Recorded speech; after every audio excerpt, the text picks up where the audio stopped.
Assalamualaikum warahmatullahi wabarakatuh. Waalaikumsalam. Alhamdulillahilladzi at'amana wa saqana wa ja'alana minal muslimin. Wa asyhadu an la ilaha illallah wahdahu la syarika lah wa anna sayyidana Muhammadan 'abduhu wa rasuluh alladzi la nabiyya wa rasula ba'dahu sallallahu alaihi wa alihi wa ashabihi wa baraka wa sallam. Amma ba'd, qala Allah ta'ala fi kitabihi al-karim, na'udzu billahi as-sami'il 'alim minasy syaithanir rajim. Yuridullahu bikumul yusra wa la yuridu bikumul usra wa litukmilul 'iddata wa litukabbirullaha 'ala ma hadakum wa la'allakum tashkurun. Shadaqallahul 'azim. Bapak-bapak, ibu-ibu, hadirin wal hadirat sedang jemaah tarawih Masjid Surau Darul Jannah Lolong Belanti yang dimuliakan Allah. Segala puji hanya bagi Allah yang kita senantiasa bersyukur kepadanya. Allah jadikan kita berpuasa di siang harinya, dan Allah jadikan kita qiyamul lail di malam harinya dengan melaksanakan sholat tarawih dan witir. Maka atas puasa yang sudah kita lakukan, kita berdoa kepada Allah, Allahumma laka sumna, ya Allah, untukmu kami berpuasa, wa bika amanna, kepadamu kami beriman, wa ala rizqika aftarna, dengan rezekimu kami berbuka, bi rahmatika ya arhamar rahimin. Biasanya pakai laka sumna itu Ustaz Pak, aku laka sumna karena aku membaca itu ada sama. Kalau sama maka pakainya jamak. Nah, tapi kalau masih siang pakai itu laka sumtu, untukmu kami berpuasa, wa bika amantu, ya, kepada kami beriman, dan seterusnya. Kemudian kita bacakan juga doa yang lainnya. Nah, ini yang cukup viral. Ya, ada yang mengatakan ini doa yang lebih tepat seperti itu.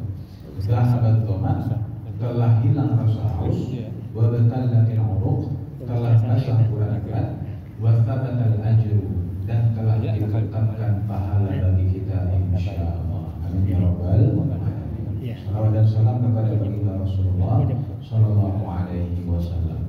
Yang terhormat Ketua Pengurus Masjid Surau Darul Jannah dan jajarannya, yang terhormat para tokoh masyarakat, Tunggu Tigo Sajarangan ini Mama Alim Ulama Syariah Pandai, Pai Tampe Batanyo, Kapulang Tampe Kababarito.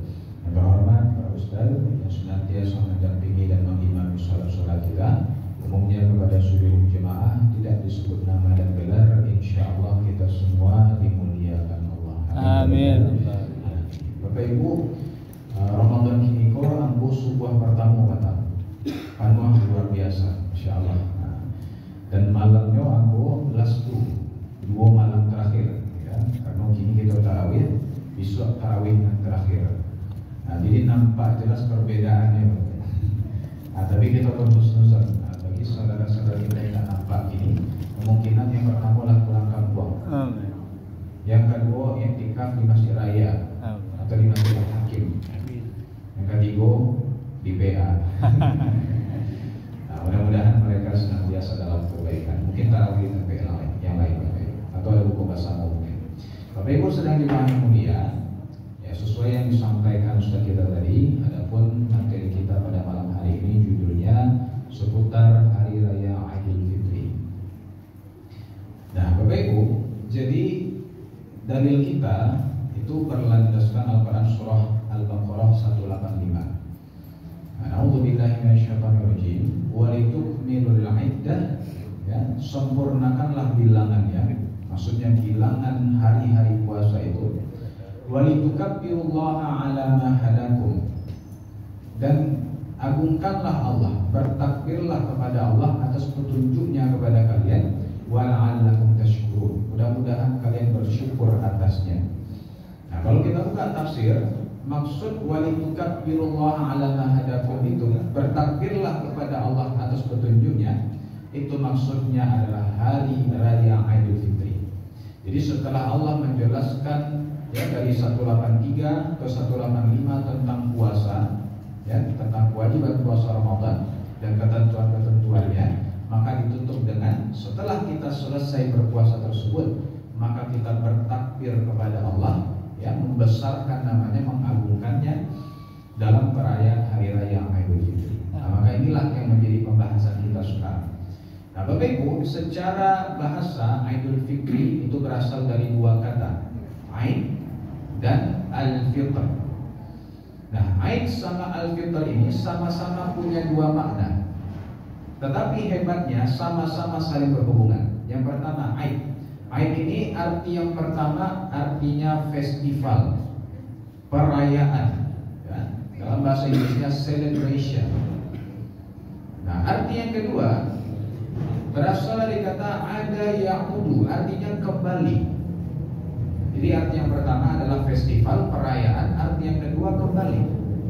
Sedangkan Al-Fitr atau Fitri itu juga memiliki dua makna. Yang pertama artinya berbuka, makanya berbuka puasa disebut iftar. Nah, maka fitr itu artinya berbuka. Makna yang satu lagi adalah suci, fitrah. Nah, maka kedua-dua arti ini itu berhubungan satu sama lain. Idul Fitri, hari raya berbuka, ya, atau kalau kita ambil pengertian satu lagi, kembali kepada kesucian. Kedua-duanya benar, Bapak Ibu. Karena memang Idul Fitri itu tidak ada lagi puasa. Makanya kita disunnahkan di pagi hari sebelum sholat Idul Fitri itu sarapan terlebih dahulu. Karena tidak ada puasa selesai. Nah, maka hari raya berbuka, hari makan-makan apa itu. Dan makna yang satu lagi adalah kembali kepada fitrah, kembali kepada kesucian. Setelah kita berpuasa di bulan Ramadan sebulan penuh, maka Allah ampuni dosa-dosa kita semuanya, insya Allah keluar dari Ramadan seperti bayi yang baru lahir. Nah, maka inilah hebatnya dua makna Idul Fitri tersebut itu saling berhubungan satu sama lain. Bapak Ibu, jadi pembahasan tentang Idul Fitri ini kita bagi menjadi 4 poin. Yang pertama, takbiran Idul Fitri itu dimulai sejak masuknya 1 Syawal. Nah, pertanyaannya, kapankah masuknya 1 Syawal ini? Di waktu maghrib puasa terakhir. Insya Allah kita rayo hari Senin, Bapak Ibu. Berarti masuknya 1 Syawal itu adalah hari Ahad maghrib. Nah, makanya malamnya kita tidak tarawih lagi. Kan puasa terakhir kan tidak tarawih. Kenapa kita tidak tarawih? Karena Ramadan sudah selesai. Ditutup dengan berkumandangnya azan maghrib. Terbenam matahari, berbuka puasa kita, maka bergantilah Ramadan dengan Syawal. Nah, jadi pergantian hari, bulan dan tahun dalam kalender Islam itu terjadi di waktu maghrib. Ditandai dengan terbenamnya matahari, maka berkumandang azan maghrib. Pokoknya kalau latadana azan maghrib, Bapak Ibu, berarti hari laba ganti. Kalau di ujung bulan berarti bulan laba ganti. Kalau di ujung tahun berarti tahun laba ganti. Jalan. Beda sama kalender Masehi. Kalender Masehi bilo pertukaran hari tengah malam jam 00. 2359 masih hari Jumat. 00 jam 12.00 Allah berganti ke hari Sabtu. Hari kalam juga baru Bapak Ibu. Hari bola berganti. Kalau tidak baca dia tidak tahu gitu loh. Nah, jadi orang pun nyolendak malah petasan kan pas malam tahun baru dua sampai 1.500.000 petasannya. Kira jamnya tidak akut, jam sekali hari baru. Nah, gagalnya merayakan tahun baru ya kan. Itu jadi tidak jalan. Kalau kalender Masehi, kalender Islam jalan. Tanpa mencelek jam pun kita tahu hari bola berganti. Ditandai dengan berkumandangnya azan maghrib. Nah, maka Bapak Ibu, takbiran Idul Fitri dimulai ketika masuknya 1 Syawal di waktu maghrib. Nah, makanya bisa hari Ahad selesai sholat maghrib nanti imam kita sudah bertakbir, Allahu Akbar dan seterusnya. Oke, sampai bilo sampai sholat Idul Fitri dilaksanakan. Nah, dulu orang yang tak mungkin semangat ibadah bertakbir sampai asar itu masih takbiran dia juga. Nah, jadi takbiran Idul Fitri ini hanya sampai sholat Idul Fitri saja. Lah selesai sholat, lah pulang saudara, apa tidak ada takbir lagi. Nah, jadi singkat Bapak Ibu. Berbeda dengan Idul Adha. Kalau Idul Adha, kapan mulai takbirnya? Nah, biasanya kan kita mulai takbir kok malam takbiran Bapak Ibu. Itu kan malam takbiran namanya ya kan. Nah, Idul Adha itu Bapak Ibu, sabananya kan masuk hari raya Idul Adha itu 10 Zulhijjah, betul? 9 Zulhijjah itu sudah bisa takbiran. Ketika jemaah haji sudah wukuf di Arafah, maka tanggal 9 setelah sholat subuh itu sudah boleh bertakbir. Nah, tapi kok jarang diketahui Bapak Ibu. Nah, makanya orang biasanya kan maghribnya baru takbiran, betul? Malamnya. Padahal dari subuhnya lah bisa. Hari Arafah itu memang hari yang suci, hari yang mulia. Itu sudah malaki hari raya. Nah, makanya sudah bisa untuk bertakbir. Sampai bilo sampai 13 Zulhijjah. Artinya 5 hari. Nah, makanya hari raya Idul Fitri itu disebut Idul Shaghir, hari raya kecil, singkat. Sementara Idul Adha disebut hari raya besar atau Idul Kabir. Makanya sampai 5 hari takbiran. Nah, bahkan yang dagiannya Bapak 5 hari itu masih lewat, 3 bulan masih ada juga kulkas, ya kan? Ditumpuk-tumpuk kan. Nah, Bapak Ibu yang mulia, maka inilah ketentuan yang pertama hari raya Idul Fitri. Takbirannya dimulai sejak malam takbiran ketika maghrib masuknya 1 Syawal. Kemudian ketentuan yang kedua tentang sholat Idul Fitri. Sholat Idul Fitri ini sangat dikuatkan. Jadi memang mayoritas ulama mengatakan hukumnya sunnah. Tapi sunnahnya bukan sunnah biasa Bapak Ibu, tapi sunnah muakkadah, sunnah yang dikuatkan. Bahkan di antara para ulama, Imam Abu Hanifah itu berpendapat sholat Idul Fitri ini hukumnya wajib. Nah, jadi beliau sampai berpendapat seperti itu. Kenapa? Karena ini adalah syiar Islam, syiar Allah yang agung. Begitu juga dengan sholat Idul Adha. Bagi beliau hukumnya adalah wajib. Sementara ulama lain mengatakan sunnah, tapi sunnah muakkadah, artinya yang dikuatkan. Artinya jangan kita sepelekan sholat Idul Fitri. Oh, sunnahnya ampun tak baiklah. Sunnahnya muakkadah, dikuatkan. Ya. Bahkan Bapak Ibu, saking dikuatkannya sholat Idul Fitri ini dan Idul Adha, bagi perempuan yang haid itu tetap dianjurkan untuk datang ke lapangan. Walaupun tidak sholat, tapi tetap harus datang ke lapangan meramaikan. Jadi memang di hari tersebut, ya, itu kita semua keluar dari rumah dan pergi ke tanah lapang lalu bertakbir mengagungkan Allah untuk menampakkan syiar Islam. Nah, Ibu ada saja beredar foto-fotonya Bapak Ibu Idul Fitri di Rusia, Idul Fitri di Inggris, di Amerika. Itu jumlah kaum muslimin memang banyak berkumpul dalam satu tampek. Apa salah satu tujuannya untuk melihatkan bagaimana kuatnya umat Islam. Ya, orang kafir itu gentarnya Bapak Ibu mencari umat Islam itu banyak ramai gitu kan. Sama-sama menyembah Tuhannya serentak dalam gerakan yang sama. Itu luar biasa. Pemandangan yang sangat indah, yang sangat mengharukan, yang bisa mengundang hidayahnya Allah. Nah, makanya bagi perempuan yang haid, jangan diam saja di rumah, tetap datang ke tanah lapang untuk pelaksanaan Idul Fitri tersebut, walaupun tidak ikut sholat. Nah, makanya juga dianjurkan sholat Idul Fitri itu, baik itu Idul Adha juga, itu di tanah lapang. Untuk menampakkan tadi, kalau dalam masa ini kan tidak nampak mana Bapak Ibu. Tapi kalau di tanah lapang, boleh pakai drone bisa lihat kan. Atau orang mencari dari atas gedung, itu luar biasa pemandangannya. Nah, tapi kalau memang tidak ada tanah lapang atau situasi tidak memungkinkan, apakah banjir atau hujan, maka silakan di dalam masjid tidak apa-apa juga. Nah, ini berlaku bagi Idul Fitri maupun Idul Adha. Jadi hukumnya adalah sunnah muakkadah, dikuatkan, bahkan Imam Abu Hanifah mengatakan hukumnya adalah wajib. Nah, Bapak Ibu sedang jemaah yang mulia. Kemudian yang ketiga, sholat Idul Fitri ini dianjurkan dilambatkan, sedangkan sholat Idul Adha dianjurkan dicepatkan, diawalkan. Kenapa bisa begitu? Idul Fitri kenapa bagus dilambatkan? Karena memberi kesempatan kepada kaum muslimin melakukan dua. Yang pertama sarapan, yang kedua membayar zakat fitrah. Nah, jadi Bapak Ibu, sebelum kita menuju ke Tanah Lapang atau mengasaji untuk salat Aid, dianjurkan makan dulu. Khusus Idul Fitri Bapak Ibu, dianjurkan makan dulu, itu sunnahnya. Ini sebagai penanda bahwa tidak ada puasa-puasa lain. Puasa lah selesai, rasa bulan lah selesai. Kini saatnya makan-makan, saatnya bersenang-senang. Makanya haram memang berpuasa di 1 Syawal, ya, di hari raya Idul Fitri tersebut. Kemudian yang kedua, memberikan kesempatan membayar zakat fitrah.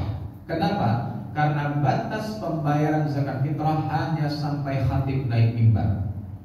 Kalau khatib sudah naik mimbar, zakat belum dibayarkan, maka kalau dibayarkan juga hukumnya sedekah lagi. Tidak masuk zakat Bapak Ibu. Artinya nggak dosa orang tersebut. Ya walaupun ulama beda pendapat. Ada ulama yang mengatakan batas akhir zakat fitrah itu sampai terbenamnya matahari 1 Syawal. Nah, jadi walaupun setelah khatib turun mimbar itu zakat masih diterima. Tapi ini pendapat yang lemah Bapak Ibu. Yang lebih kuatnya itu sampai khatib naik mimbar.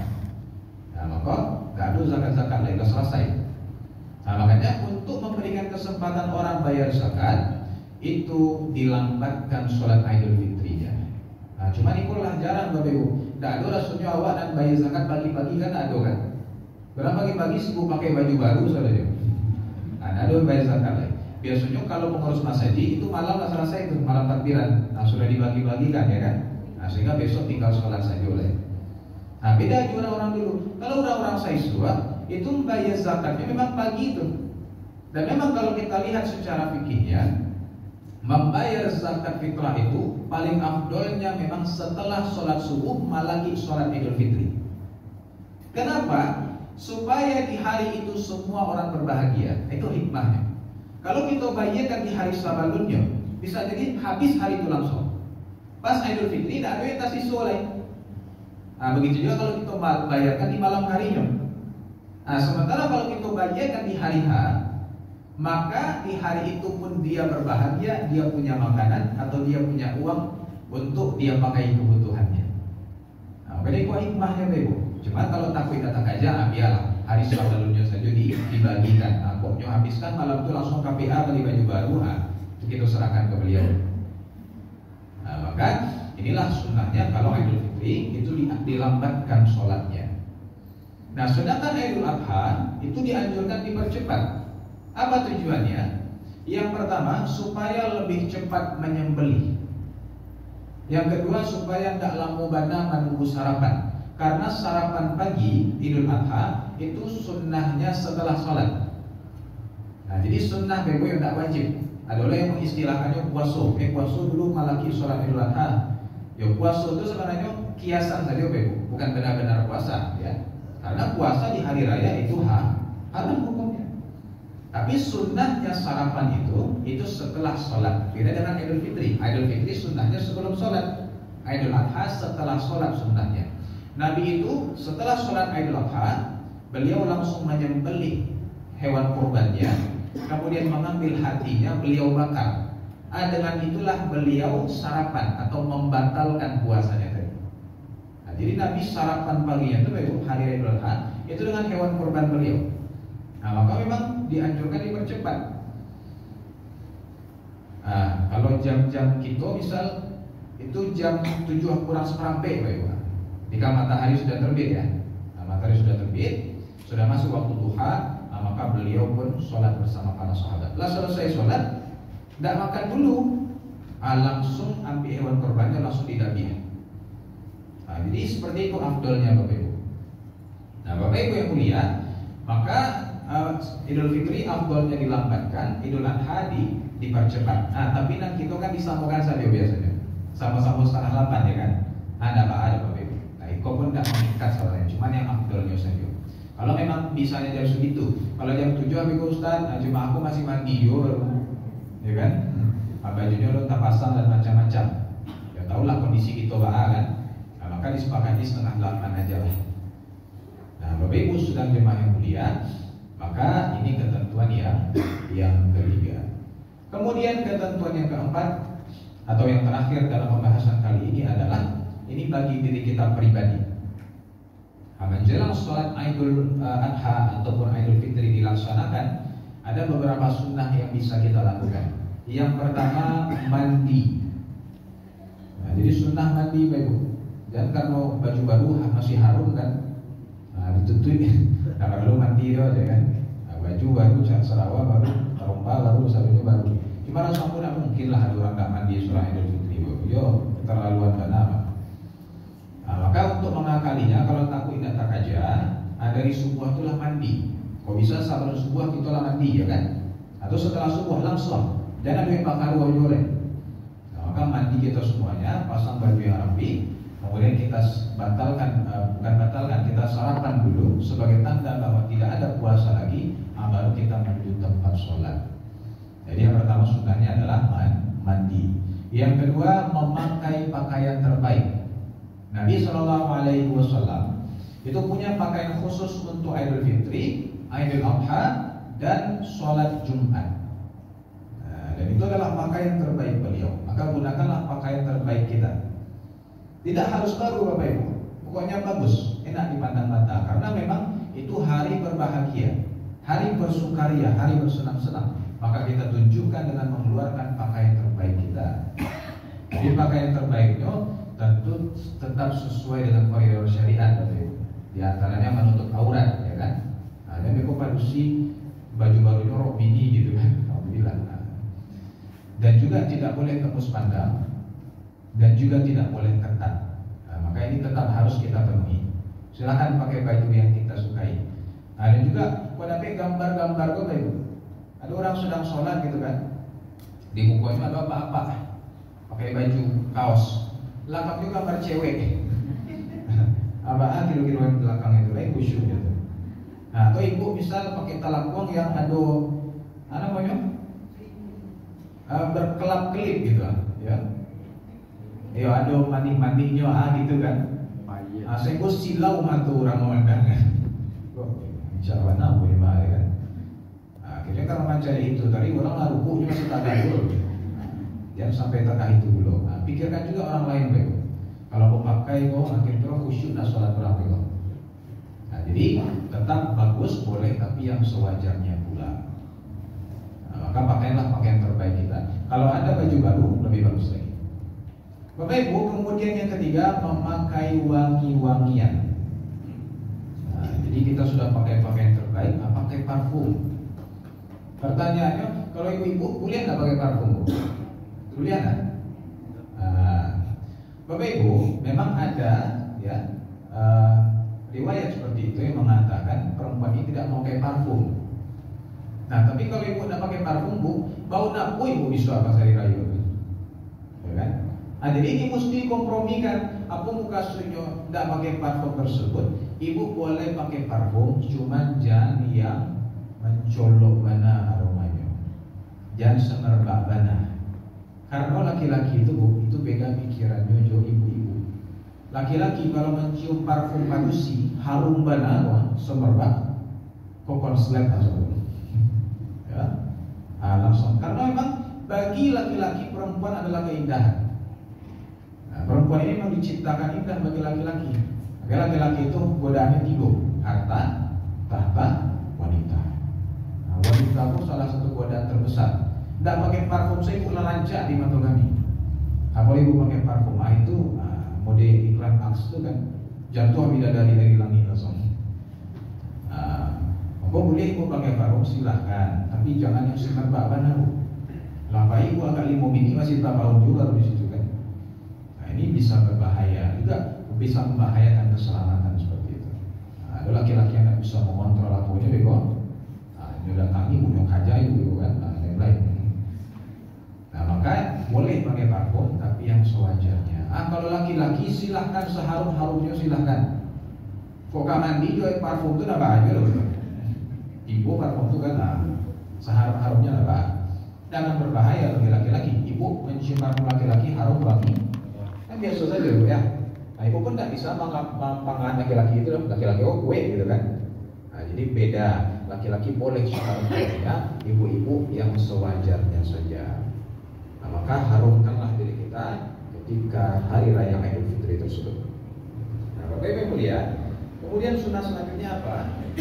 Yaitu ya, kita makan terlebih dahulu. Nah, itu yang saya sampaikan tadi, sebagai tanda bahwa kita tidak berpuasa. Kemudian datang lebih awal. Nah, jadi kodape malaki kalapaman tersebut, nah, kita datang lebih awal sehingga tidak tergesa-gesa. Nah, jadi kita jam 7:30 biasanya kodape jam 7 itulah di lokasi. Nah, pokoknya paralu tadi itu ganti-gantian pas di kamar mandi tadi, ya kan, jangan lamu mana. Nah, diatur durasinya. Nah, jangan yang lulur dulu, ibu lulur dulu, ibu kan pagi-pagi. Nah, kalau kan lulur hari sebelumnya lah. Tanya ibu orang ibu. Nah, jadi mandi. Nah, kemudian sunnah selanjutnya adalah bertakbir. Nah, ini dari rumah menjelang ke lokasi banyak bertakbir. Allahu Akbar, Allahu Akbar. Cuma tidak usah kali-kali mana, cukup kita saja yang mandangan. Nah, jadi seperti zikir kita membacanya. Allahu Akbar, Allahu Akbar, Allahu Akbar. La ilaha illallah. Itu disunahkan. Dan setiap bertemu dengan orang dianjurkan untuk mengucapkan selamat, salam-salaman, dan mengucapkan taqabbalallahu minna wa minkum. Semoga Allah menerima amalan saya dan amalan Anda, amalan kita semuanya. Nah, ini sunnahnya. Jadi ketika bertemu orang itu saling mendoakan, saling sapa. Kemudian yang terakhir Bapak Ibu, sunnahnya adalah melewati jalan yang berbeda. Jadi kita pai ke lokasi, jauh pulangnya itu beda jalannya. Pas pai lewat jalan A, pas pulang kok dapat jangan lewat jalan A juga, lewati jalan yang lain. Ini sunnah Nabi. Nabi selalu melewati jalan yang berbeda. Apa hikmahnya? Yang pertama, lebih banyak bertemu orang. Kalau jalan itu saja yang dilewati, itu orang yang sama yang ditemui. Tapi kalau jalan berbeda, maka bertemu dengan orang yang lebih banyak. Semakin banyak menebarkan senyum, semakin banyak mengucapkan salam. Maka lebih bagus bagi kita. Menyambung silaturahim di situ, menyambung hubungan baik. Kemudian hikmah yang kedua, supaya lebih banyak wilayah bumi yang kita lewati untuk beramal soleh. Dalam Al-Quran surah Al-Zalzalah Allah berfirman, yauma idzin tuhadditsu akhbaraha. Pada hari itu bumi akan menceritakan. Nabi bertanya pada para sahabat, tahukah kalian apa yang diceritakan bumi? Bumi akan menceritakan tentang orang-orang yang beramal di atasnya. Maka perjalanan kita ya di atas bumi itu, bumi akan bersaksi. Maka semakin banyak wilayah bumi yang kita lewati, semakin kuat persaksian bumi di hadapan Allah kelak bagi kita. Kemudian yang ketiga, supaya kita update informasi, supaya tahu. Kalau lewat jalan itu saja, itu yang di situ saja yang tahu. Cuma kalau lewat jalan lain, aku nampak ada rumah kontrakan kilonya di situ. Aku ada orang yang mananya kan, nah kita tahu. Oh kilonya si anu lah kita kamari kilonya. Si anu kilonya lah hampir fotonya gitu kan. Nah si anu kilonya lah iko. Tahu informasi. Jadi muslim itu harus update. Gak boleh kita kurang informasi, harus update. Nah, maka ini salah satu tujuannya, melewati jalan berbeda, kita mengetahui situasi dan kondisi yang ada di sekitar kita. Nah, Bapak Ibu yang mulia, maka sunnah melewati jalan yang berbeda. Tapi kalau memang jalan yang biasa saja, Bapak Ibu, tidak usah perlu dibuat jalan baru kan. Jalan lalu di pematang sawah, itu di tengah sawah gitu kan, demi mengamalkan ceramah Ustaz Sidik. Nyubuhin itu jalan surang gitu. Ada perlu tak itu, yang wajar-wajar saja. Kalau memang cie jalannya, atau kalau misal lewat jalan lain, mutar lu ke KTP itu dulu kan, baru tipu ke rumah, itu kekalahan dulu. Biarlah lewati jalan yang biasanya. Nah, maka tetap dalam koridor sewajarnya. Bapak Ibu yang dirahmati Allah, maka inilah beberapa ketentuan sholat Idul Fitri yang kita bahas secara ringkas. Tapi yang paling penting daripada Idul Fitri tersebut adalah kita dalam menghadapinya, Bapak Ibu, kondisi kita. Kata Nabi dalam hadis dari Imam At-Tirmidzi, "Rahimahan farajulin dakhala alaihi Ramadan, tsumma salaha qabla ayyufaralah." Alangkah celakanya seseorang, alangkah ruginya dia, orang yang masuk ke dalam bulan Ramadan, tetapi sampai Ramadan selesai dia tidak kunjung mendapatkan ampunan. Allah berikan kita kesempatan 30 hari untuk mencari ampunan Allah.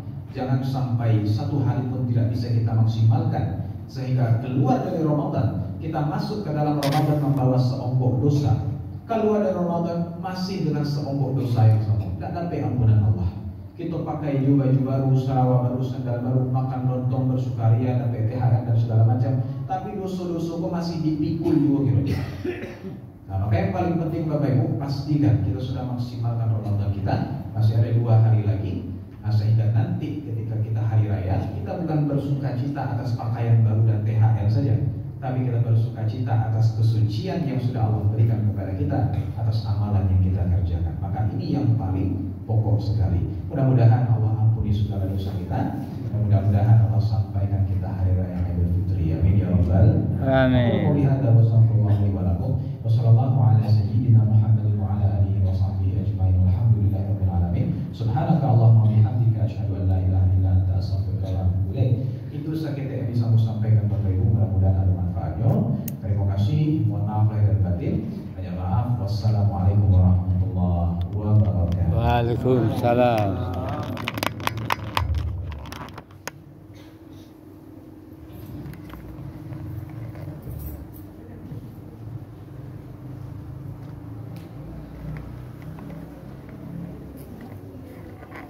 Terima kasih ya, antar saja. Terima kasih ucapan kepada Ustaz yang telah memberikan ceramahnya kepada kita bersama.